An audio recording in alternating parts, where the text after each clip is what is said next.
The first generation of the Pegrems of Yass were poor farmers living at Bendeneen, an estate about 30 kilometres north of Yass.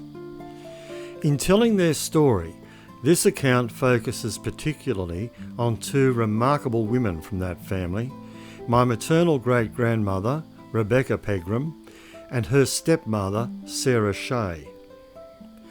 Both were daughters of convicts. Rebecca was involved in a scandal that was widely reported in the newspapers in 1868, and her stepmother, Sarah, was her main support during this time. It's difficult to get a sense of women's lives in the 19th century, as most of the history sources focus on the men.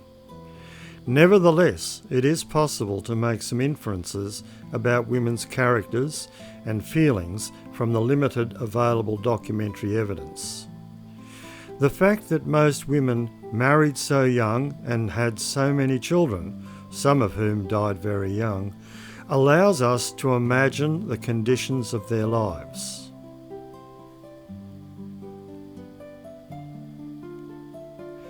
In 1874, Rebecca Pegrem, a country girl from Bendeneen, married my maternal great-grandfather Jack Barry, a blacksmith, who worked in the main street of Yass. At this time, Jack was 31 and Rebecca was just 21. Together, they had a family of 4 daughters and 4 sons, but tragically, in the birth of the last son, both the baby and his mother, Rebecca, died.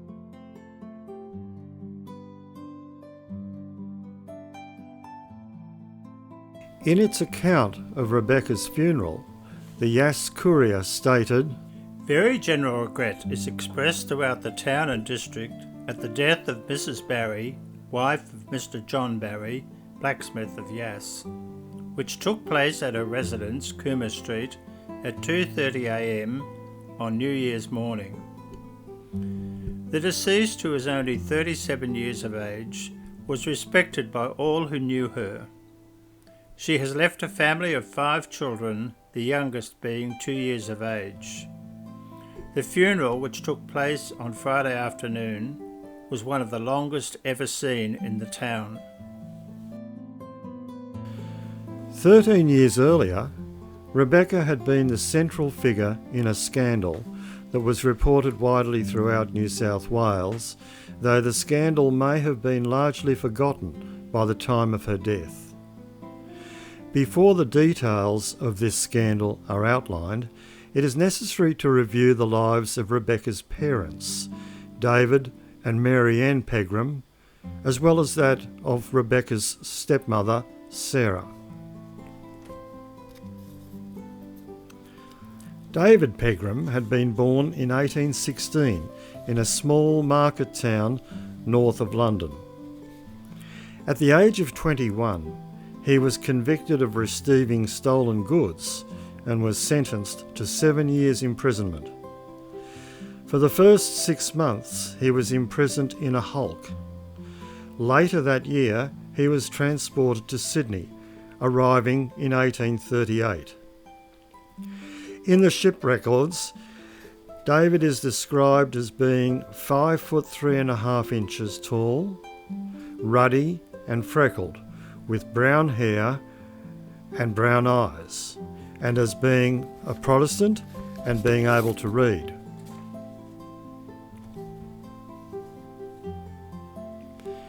As a convict, David was sent to work on the Bendeneen estate of wealthy landowner Cornelius O'Brien. He received his certificate of freedom in 1842, and 6 years later he married Mary Ann Higgins, daughter of a local Irishman.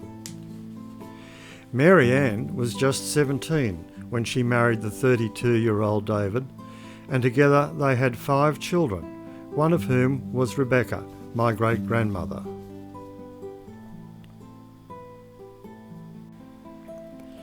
Mary Ann had been born in Mallow, a small town in Cork. In 1841, when she was 10 years old, Her parents, John and Margaret, as well as John's brother and their families, decided to take advantage of the government-assisted passages to migrate to New South Wales. The shipping records provide the following profiles, which were probably typical of assisted free settlers at this time. John Higgins, aged 33, general farm servant, reads and writes. State of bodily health, very good. Margaret Higgins, wife, aged 36, cook, reads only. State of bodily health, very good. Richard Higgins, aged 36, farm labourer. Wife, Margaret, 35, house servant. Morris Higgins, aged 34, agricultural labourer. Wife, Sarah, 28, lady's maid. Michael Higgins, aged 24, gardener and labourer. Wife, Mary, 22, house servant. The records also noted that Mary Ann, at 10 years old, could read but not write.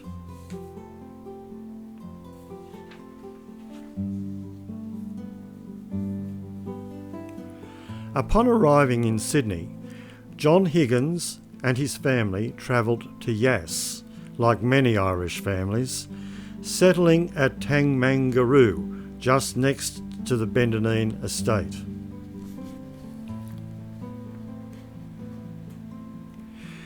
At the time David Pegrem married Mary Ann, he was one of a number of farmhands working on the large estate of Bendeneen, owned by the wealthy Cornelius O'Brien.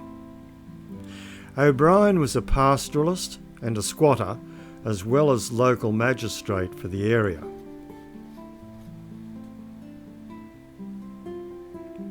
Bendeneen was described at this time as being a well-known and choice pastoral estate of over 4,000 acres, with 15,000 sheep, 35 cattle, 16 horses, and a desirable homestead fit for a gentleman's family.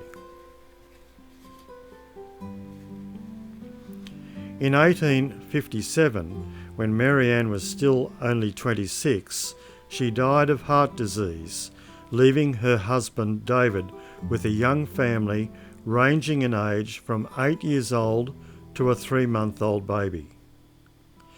My great-grandmother Rebecca, the eldest daughter in the family, was aged just 4 at this time. Within a year, David married a very young local widow, Sarah, to help him raise his family. Sarah had been born in Ireland, the youngest of a family of 4 in Western Tipperary. Sarah's father, James Shea, a labourer, was arrested and tried in Limerick City for receiving stolen goods. He was sentenced to 7 years transportation and arrived in Sydney in 1838, having left his young family behind in Ireland. He was described as being able to read and write, being 5 foot 7.5 inches tall, of ruddy complexion, with grey eyes and brown hair. After completing his sentence of 7 years, probably in Yass, he was given his certificate of freedom. By 1849, at the age of 46, he was living near Yass, where he was joined by his wife and family.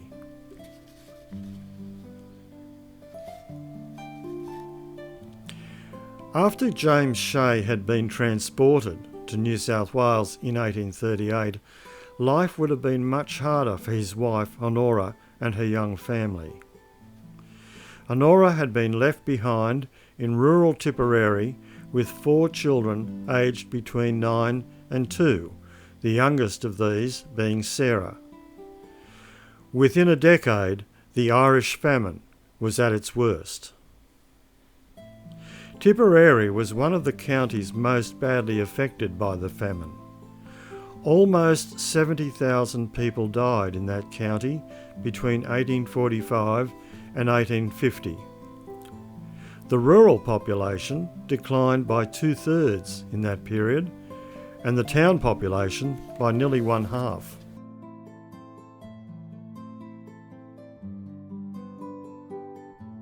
In 1849, Honora Shea and 3 of her children left Ireland and sailed to Sydney to join her husband, now a free farmer in Yass. Shipping records show that Honora, 45, and her eldest daughter Joanna, 18, were both house servants. Both could read, and Joanna could write. Honora's son Stephen, 15, was a labourer and could only read, as could Honora's younger daughter Sarah, now 13.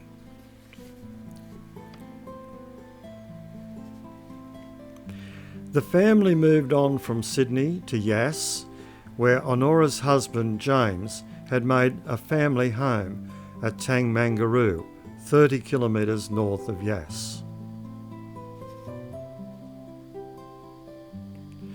A couple of years later, when Sarah was still only 15, she married a 35-year-old Irishman named James McDonald. The marriage took place in early 1852, when the first gold rushes were just beginning. Like so many others, James McDonald ran off to the goldfields, going south to Mount Alexander, 40 kilometres south of Bendigo, a distance of 600 kilometres from Yass.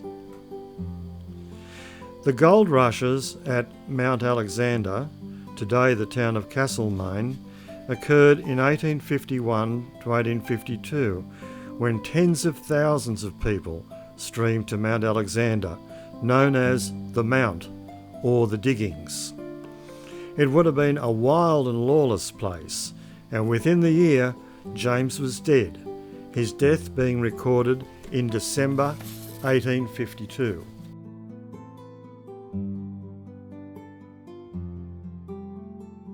By the time of James's death, Sarah was still only 16 and was midway through her first pregnancy.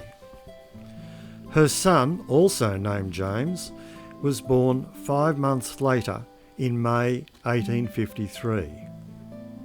At this time, Sarah was presumably living with her parents at Tangmangaroo, not far away from David and Mary Ann Pegrem's family. When Mary Ann died 4 years later, Sarah may have moved in as housekeeper for David Pegrem and as guardian of his young children, taking her own 4-year-old son James with her. Whatever the lead-up events, Sarah and David were married in November 1858, when Sarah was 22 and David 42.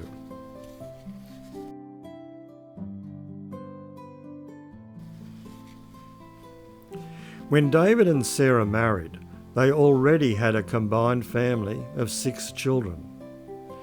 They went on to have a further 4 children, though the eldest of these died of scarlet fever when she was only 5. There are few sources available on the lives of the women of this time, but one can imagine the grief that these child deaths must have caused them. During the early 1860s, the New South Wales government passed laws allowing small farmers to select and purchase small areas of land from squatters' large estates. David must have done this because in his will, made out later in 1865, he was able to leave almost 1,400 acres to his wife and children. He also bequeathed 250 sheep, 30 horses and 30 cattle. This was a surprising amount for an ex-convict.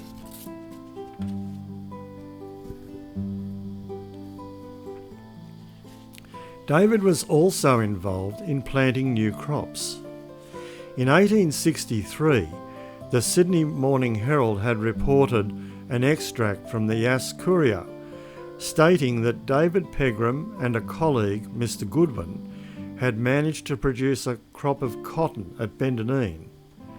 The report continued, Mrs Goulburn and Pegrem have about 100 plants in all, and the experiment, so far as they're gone, will encourage them to enter largely into the cultivation next season.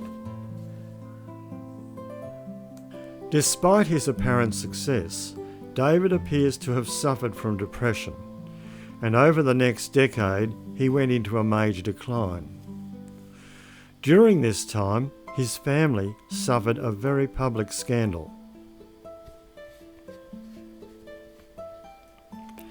My great-grandmother Rebecca Pegrem, then only 14, was allegedly raped in her home at Bendeneen on the evening of the 23rd of January 1868 by Michael Sheedy, aided by John Kelly and John Taylor.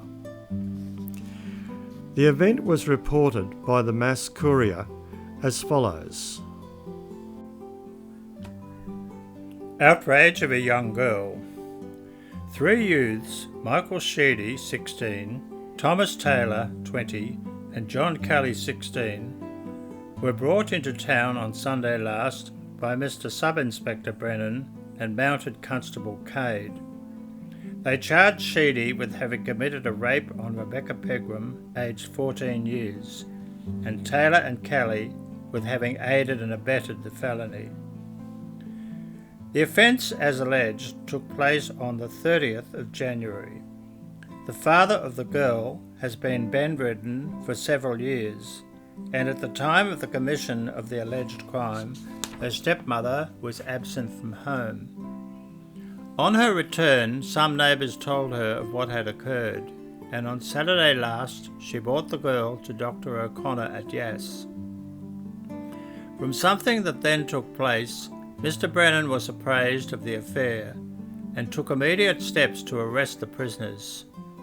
Sheedy and Kelly were apprehended at Kangaroo and Taylor at the residence at Stoneham on Throsby's Creek.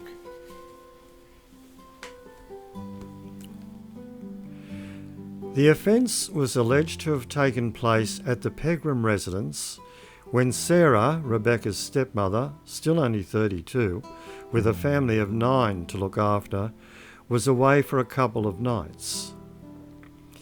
David had been bedridden for 3 years by this stage, and so Rebecca, the eldest daughter, was responsible for feeding and looking after the children. It was apparently common for the Pegrems to have evenings where other local boys and girls in their teens would come over for dancing, accompanied by someone on a concertina. On the evening of the 23rd of January, the 3 young men came to the Pegrems' place after sundown, when there were no adults present, and 2 of them took Rebecca outside, while the 3rd, Taylor, played the concertina and kept the younger Pegrem children, who were crying, inside. At about this time, Rebecca's elder brother, Tom, was returning home from Cornelius O'Brien's estate, and he later testified that he could hear Rebecca's protests from about 800 yards away. Rebecca claimed that she was raped by Sheedy and perhaps also by Kelly a little later. The young men left soon afterwards, and Rebecca was among those who bade them farewell. Strangely, the same young men came over for dancing the following night, accompanied by a couple of young girls from the area. There was dancing, and Rebecca may have danced with Sheedy and Kelly that night, though there were conflicting reports of her activities that night as the teenage witnesses gave differing accounts. What probably happened was that Rebecca was attracted to Sheedy and reluctantly went too far with him. Then she regretted it and became worried she might be pregnant. her stepmother Sarah returned home the next day, and according to newspaper reports, some neighbours told Sarah about the parties held in her house. She took Rebecca to see Dr. O'Connor in Yass, and the police sub-inspector arrested the three men involved. David Pegrem's role in all of this seems to have been minimal. In the court proceedings, Rebecca said of her father that he has been in bed for 3 years and that he gets up to his meals and goes back to bed afterwards. He takes no notice of what is done, and he is like an idiot. The events of these 2 nights were related in the court proceedings of the subsequent trial, but the witnesses give very different accounts of what happened, and in particular of Rebecca's behaviour towards the 2 young men who she later claimed had committed the offences. The conflicting evidence led to the 3 young men eventually being discharged. The trial was held in Goulburn in October 1868 and was widely reported in a range of local papers in Goulburn, Queanbeyan, Gundagai and even the Sydney Morning Herald. The prosecution was led by the Solicitor General and the accused were defended by a couple of barristers. Such events seem to have been very newsworthy and provided significant copy for the newspapers. An event like this could create scandal for Rebecca and her family if it was gossiped about, particularly if Rebecca fell pregnant. The court hearings themselves would have created further scandal, especially when Rebecca was not believed and her case was lost. It must all have been very humiliating for the Pegrem family. Sarah, Rebecca's stepmother, emerges as a very strong woman in these events, acting promptly to protect her stepdaughter Rebecca, notifying the relevant authorities and keeping the family together during these difficult years.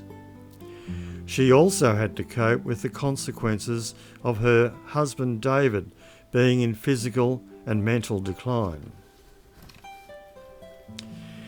In 1873, 5 years after the rape case, David was admitted to the hospital for the insane at Gladesville, an asylum then on the outskirts of Sydney. Fortunately, this was a time when the asylum was being reformed under the leadership of Frederick Norton Manning. He insisted that the inmates' accommodation, facilities and food be improved. He also improved the treatment of the patients, providing opportunities for outside recreation.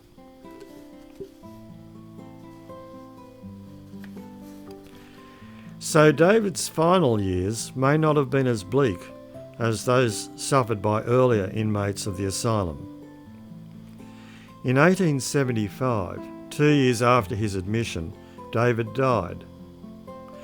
He had had a difficult but extraordinary life, being imprisoned in one of the hulks in Portsmouth for 6 months for a very small theft, and then being transported to New South Wales, ending up near Yass in a land very different from his own native Essex.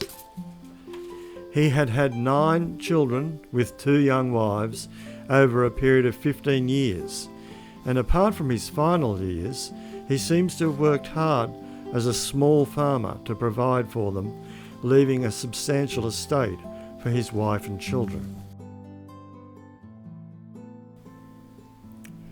When David died in 1875, his wife Sarah was still only 39, head of a household of 8.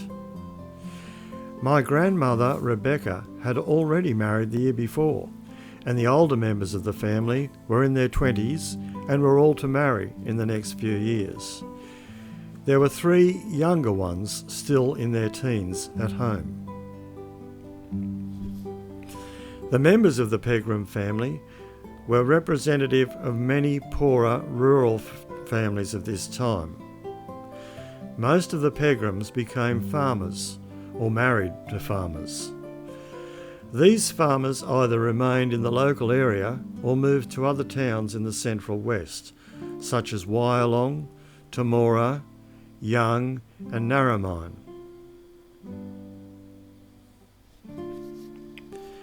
Two others became proprietors of the commercial hotel in Bowning. The first of these was Joanna Pegrem's husband, John Kelly, who later spent time in Goulburn jail for stealing a horse. The second was David Pegrem, the youngest of the Pegrem family, who seems to have taken over from his brother-in-law John Kelly when he was having problems. Interestingly, the youngest son of David, Arthur Pegrem, became a priest, serving as parish priest in Moss Vale, Boolaroo and Flemington. In 2 generations, the Pegrems had gone from convicts to priests, but again, whilst not always admitted, this was probably not such an unusual thing in New South Wales.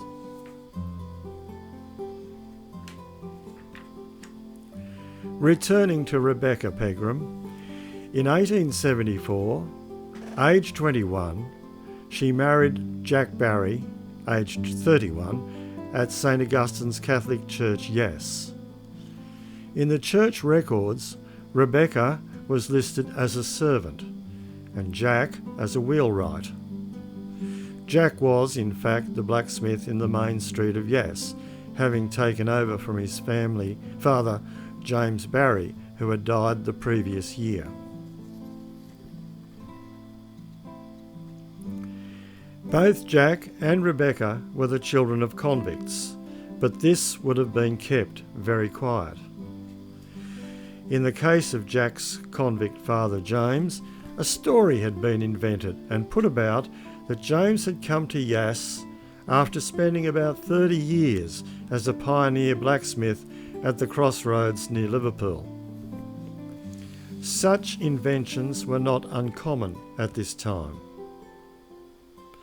Many decades later, my aunt reported hearing a conversation between her parents where her father Gus, Jack Barry's son, was discussing whether they should reveal to their daughters the bad blood in their family. That is, the convict stain. Many people in New South Wales in these years would have shared the shame of the convict stain.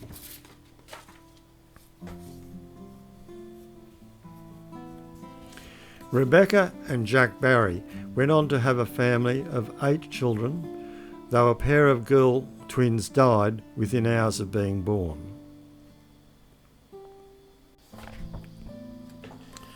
Rebecca's childbearing years were from age 21 to 37. During that time, the family lived in a small and simple home next door to the blacksmith's shop. Inevitably, there would have been a lot of dust in and around the home from the blacksmith's shop. It is not surprising, then, that Rebecca died young from a lung-related disease. Jack's parents, James and Sarah, who had also lived in that house, had similarly died from inflammation of the lungs. In 1891, still only 37, Rebecca died in childbirth from fluid on the lungs. Her new baby son George also died during the delivery. Rebecca left behind 4 children, aged between 14 and 3.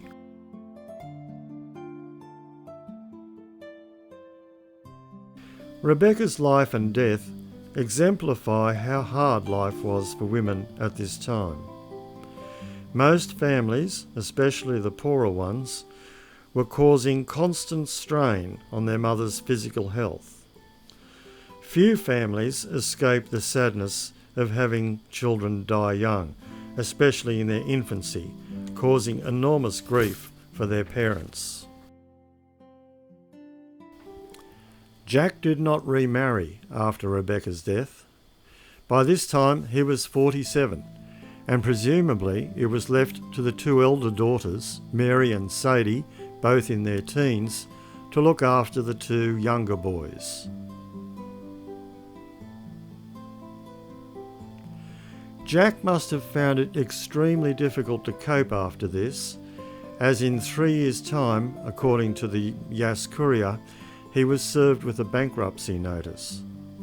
Somehow he dealt with this crisis, and the Yass blacksmith business survived. Jack Barry continued as blacksmith for another 2 decades, gradually handing over the business to his next son, my grandfather, Gus Barry.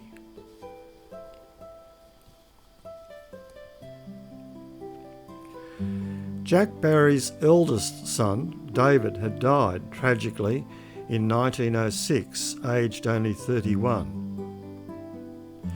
Not wanting to become a blacksmith like his father and grandfather before him, David had gone to Sydney about 10 years earlier, where he joined the Permanent Artillery. However, he was forced to resign due to heart problems. He returned to Yass, but continued to decline. The Yass Courier reported, "Everything that medical skill and kind nursing could do was done for him, but without avail, and he passed peacefully away surrounded by the members of his family. The funeral took place on Wednesday afternoon, and notwithstanding that a thunderstorm passed over and the rain fell in torrents, there was a large attendance." According to family stories, eldest daughter, Mary Ann Barry, became an opera singer, travelling to Europe and on one occasion singing in Notre Dame Cathedral.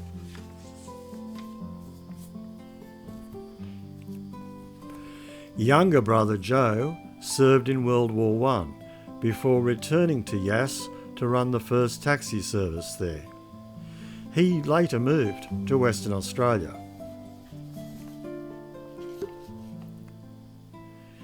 In 1913, aged 70, Jack Barry finally died of senile decay. His life had been a humble one, and there are few records available to flesh out his character. He seems to have been loyal and hard-working, supporting his father James and then taking over the blacksmith business. He probably colluded in covering up his parents' convict backgrounds, blurring this with stories of emigration from Ireland due to the Great Famine, as well as those of his father James having worked for many years near Liverpool. When the New South Wales penal colony was first settled, there were many who doubted that convicts could become law-abiding and productive citizens when they were released. There was even more doubt over the likely character of convicts' children.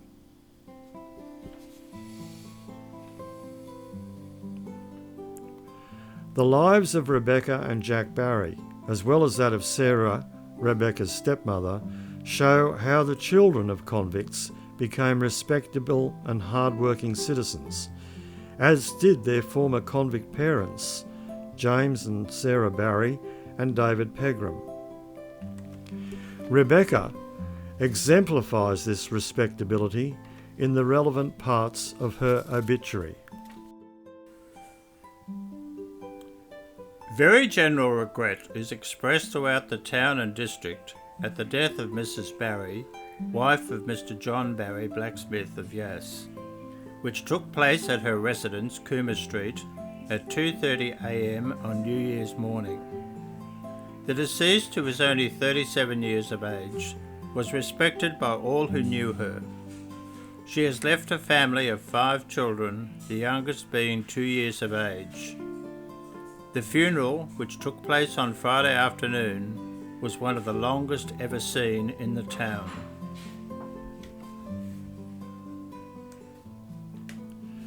The story of the Pegrems of Yass reveals some of the difficulties of poor families living in the country in the second half of the 19th century. enough evidence exists to get a sense of how hard life was for most women. They had to raise large families in primitive conditions, and it was not unusual for women to die in childbirth. The shame of the convict stain also hung over many of them. It is impossible not to admire the resilience of these people.